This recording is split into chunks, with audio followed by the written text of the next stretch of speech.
Putinin iqamətgahına doğrudan da mı hücum olub? Amerika Birləşmiş Ştatları kəşfiyyatı bu barədə detalları açıqlayıb. Amerika Birləşmiş Ştatları Mərkəzi Kəşfiyyat İdarəsi və Milli Təhlükəsizlik Agentliyi Ukraynanın Rusiya prezidenti Vladimir Putinin iqamətgahına hücum etmədiyi və ya ona cəhd göstərmədiyi qənaətinə gəliblər.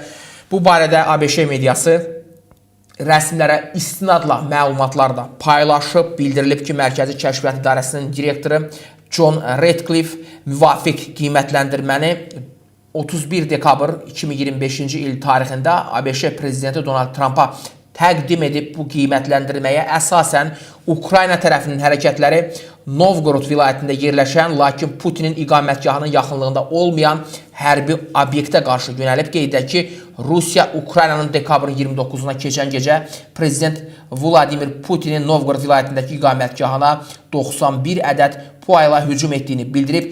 Ukrayna tərəfi isə bu iddiaları qətiyyətlə rədd edib.